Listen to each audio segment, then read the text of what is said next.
Sponsored by Surfshark. So this video is going to look and sound a little different from my typical ones, and that's not just because I'm filming it in Taipei. I talk pretty often about using folding phones as surrogate computers, but I usually only get to dabble in that diversion for the review period because there's so much else to cover in a review. Well, on a device as ambitious as the Galaxy TriFold, a smartphone that unfolds into a 10-inch tablet, that just seemed like too big a missed opportunity.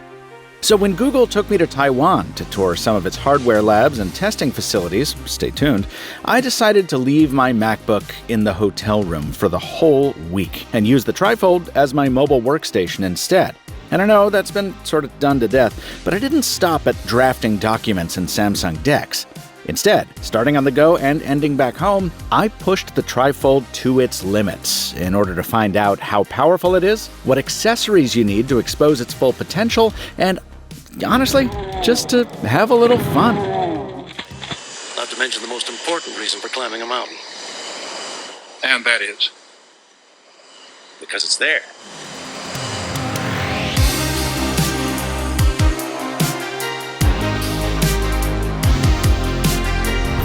If you saw my full review of the TriFold, you may recall me saying I was going to move back to the Fold 7 after the review was complete, which was true, until I realized how much travel is on my calendar for this month and how excellent the TriFold is as a travel companion.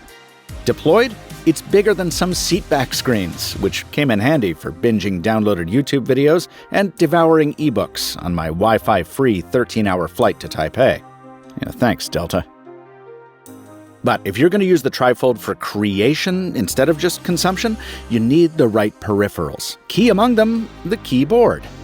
I featured this one in my review video. It's an Amazon special from a brand called Duhook, one of the few with an integrated kickstand. And now that I've actually tried to use this thing for an extended period, let me tell you, the price is almost the only good thing about it. There's a kind of trough the phone sits in, which makes swipe gestures difficult. The keys themselves have inconsistent actuation. Typing an apostrophe forces you to use the function key. There's no backlight. The paint finish has a glare that makes everything hard to see. It's just, hey, you get what you pay for. In fact, I became so frustrated with that keyboard that when some of my fellow creators decided to plan a trip down to the Guangha Digital Plaza, I decided to do a little accessory shopping myself. This is a nearly 50-year-old market, originally specializing in used books, then pivoting to electronics in the 1990s. So of course it goes without saying that it's a great spot to go button shopping too. After putting my fingers on what had to be about 45 different keyboards from almost as many brands, I settled on this Air 75 from Newfie with some delightfully clicky purple switches and a paint job that reflects a mission statement I, in particular, can get behind. At war with boredom and uninspiring designs. Same, dudes. Now, sadly, most keyboards still lack a phone stand, this one included, but I was in luck, because the Samsung store at the plaza had one TriFold accessory in stock, the official kickstand case. I finally got it. I'm so pleased. $75. Ooh, you have a look. Ooh, that's it. That's the functionality we wanted. Love that. What do you think about that? Bam. Something as simple as this is what promotes a 3-pocket laptop to a 2-pocket one. I've now said it twice, but I'll say it a third time. Samsung's refusal to include this in the box with the phone is borderline offensive, considering how much you're paying. Because forget all the laptop stuff. Even if you're just propping it up for videos or a long reading session, this feels so necessary, thanks to just how much the TriFold is when it's deployed. You don't always want to hold this thing. A shallow coach tabletop on one of our bus trips to the Google Labs offers an opportunity to test that kickstand in an unconventional arrangement. This is just so bad. Like, seriously, could be the worst commercial in the world. That's like The computers I had as a kid, a Commodore and then a Compaq, were laid out like this, with the keyboard offset from the monitor. And if you use a handheld keyboard, like Click's Power Keys, shameless plug, you have even more options. Kind of like a Nintendo Switch when you pop off the Joy-Cons. divorcing the input method from the display is sometimes helpful. Other times, of course, it isn't, at least until someone builds a keyboard dock for this exact use case. And if Samsung were truly pitching this as a pocket PC, I've got to believe it would have put the USB port on the side instead of the bottom. Sure, you can go inverted or use it in portrait mode, but not all apps like that. And on top of that, you're blocking the power and volume buttons and the fingerprint sensor, which you still need for authenticating some apps. Okay, why add a keyboard to a phone? Well, for one, it unlocks a lot of utility, because you don't have the virtual keyboard soaking up half your screen real estate. And with a 10-inch diagonal to play with, running 3 apps at a time now actually sort of makes sense. I tended to stick with Docs, Google Keep, and Telegram or WhatsApp for my usual workflow on the go. But back home, when I was planning travel with my girlfriend, the same triple-pane multitasking let me juggle Gemini, Google Calendar, and the Fly Delta app, and it was the smoothest experience booking a flight I've ever had on mobile. Now, these practical benefits are all well and good, but this video is supposed to be about pushing the envelope. So as I recuperated from my jet lag back home, I found myself wondering how many other peripherals I could connect to the TriFold.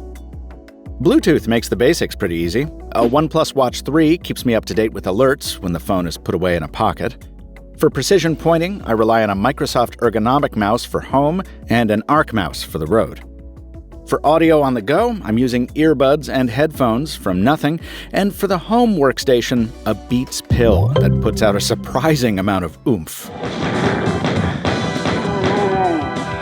Yes, that's Doom 2, which I can play on this with a mouse and keyboard just like on that Compaq I had as a kid. And while sure, you can use a controller for your game of choice, the modern miracle of USB means we don't have to settle for anything so pedestrian. With this simple hub, I can break the TriFold's single peripheral port into an entire docking station. External power goes here to keep the phone charged, while a full-size HDMI connector lets us spread out with even more room on a desktop monitor. Perfect for an immersive game like the RFS Flight Simulator, one of the few Android titles that supports joystick input, which means I can plug my Thrustmaster Warthog into one of the hub's USB-A ports and fly the digital skies properly. When it's time to go back to work, a simple SD card reader lets me pull footage and photos from my Sony camera, while a handful of editing apps like YouTube Create or Luma Fusion give me the ability to stitch it all together. I was actually going to use these to cut this video, but I ran out of time, so I settled for editing a reel in YouTube Create, which was a surprising amount of fun. Oh, and I did record this voiceover on the TriFold by plugging my usual microphone's audio interface into that same USB port. Fun.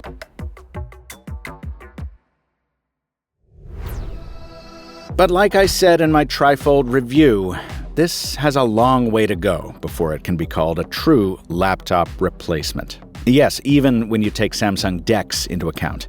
While a mouse adds a lot of utility, it also brings a fair bit of frustration because it's just not as precise or effortless as it is on a PC. Also, the keyboard doesn't work consistently across all apps, which means you can't rely on certain shortcuts like Enter to send a message, or even something as simple as using the arrow keys to move a cursor. Looking at you there, Threads. Some apps get real janky with their element spacing when you drag them to or from a connected display. And as solid as I found the TriFold's battery life to be under normal circumstances, when you push it into PC replacement workloads with that big screen always open, well, carrying a battery pack becomes a practical necessity. This one is a review sample from Sharge. So I thought, okay, if it can't be a PC replacement quite yet, then what about using it to augment my existing laptop experience? Apple's Sidecar feature has been around for quite a while to let you use an iPad as a second monitor for your MacBook. And if you happen to have a Galaxy Book, you can do the same with native Samsung features. To join my MacBook with the TriFold, I used a third-party product called Duet. And the good news is it does work, technically. But the downside is not that it's a subscription product. I would happily pay for this if it weren't for all the lag. Everything's just a touch behind on the second screen, whether wired or wireless, which really limits its usefulness. Also laggy, wireless DeX on a big screen like my frame TV, that's always been the case, and to a lesser extent, Xbox Game Pass. I mean, it's workable on a title I've played a billion times like GoldenEye, but I wouldn't want to deal with this latency in a multiplayer match where milliseconds count. And that's a shame because, this is just the kind of thing I'd love to use the TriFold for. Console gaming without the console, or second screening on the go. But with performance like this, it's just kind of more a toy than anything else. So as fun as it is to try to find the TriFold's limits, increasingly, it feels like operating at the bleeding edge of a phone's capability is just indulging in an outdated vision of a future that hasn't come to pass in this way. I simply don't need a desktop PC experience as often as I used to, since so much has transitioned to mobile. That said, I still get a ton of value from a foldable that gives me more room to spread out, and the TriFold offers more room than any other phone you can buy in the West.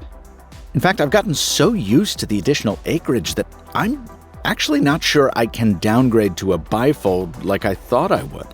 Even without DeX, I do find the keyboard and mouse useful for extended writing and email sessions, enough that the TriFold will probably keep a place as my go-to writing deck when I don't want to tote my laptop around. I said something similar about the Asus ZenBook Duo I just reviewed, which is a fantastic machine, but it is a whole machine. This is obviously a lot more portable. And of course, all this is just my opinion. If this is ever going to be worth it to even a fraction of the mainstream, what's needed is a much broader selection of truly mobile keyboards and, more importantly, more consistent behavior across Android apps and across the platform itself. So ultimately, while this experiment was a lot of fun, I'm forced to agree with Captain Spock. Perhaps because it is there is not sufficient reason for climbing the mountain. I am hardly in a position to disagree.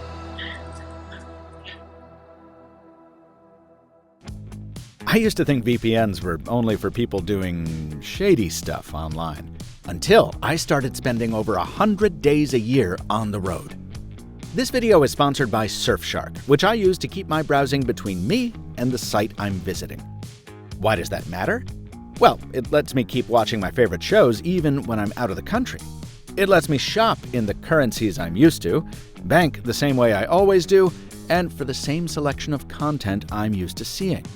And when I travel to countries that restrict access to certain sites, like the ones I need to do my job, Surfshark keeps me in business. In short, it's a tunnel to the internet I need that follows me wherever my travels take me. Secure your privacy with Surfshark and get an extra 4 months at the link in the description. Thanks to Surfshark for sponsoring this video. This video was produced after almost 2 months on a Galaxy TriFold purchased by Mr. Mobile. Google provided travel and lodging to Taiwan for a press trip I'll show you more of very soon, but as always, neither Google nor Samsung, nor any manufacturer of the products I review, was given editorial input or copy approval rights concerning my content. I'm a reviewer of these products, not a paid partner. The lone sponsor of this video was Surfshark. If you'd like to help me keep these videos flowing, please subscribe to Mr. Mobile and share this one if you found it useful, or ridiculous, or fun. Until next time, from Michael Fisher, Captain Two Phones on Threads, thanks for watching. And stay mobile, my friends.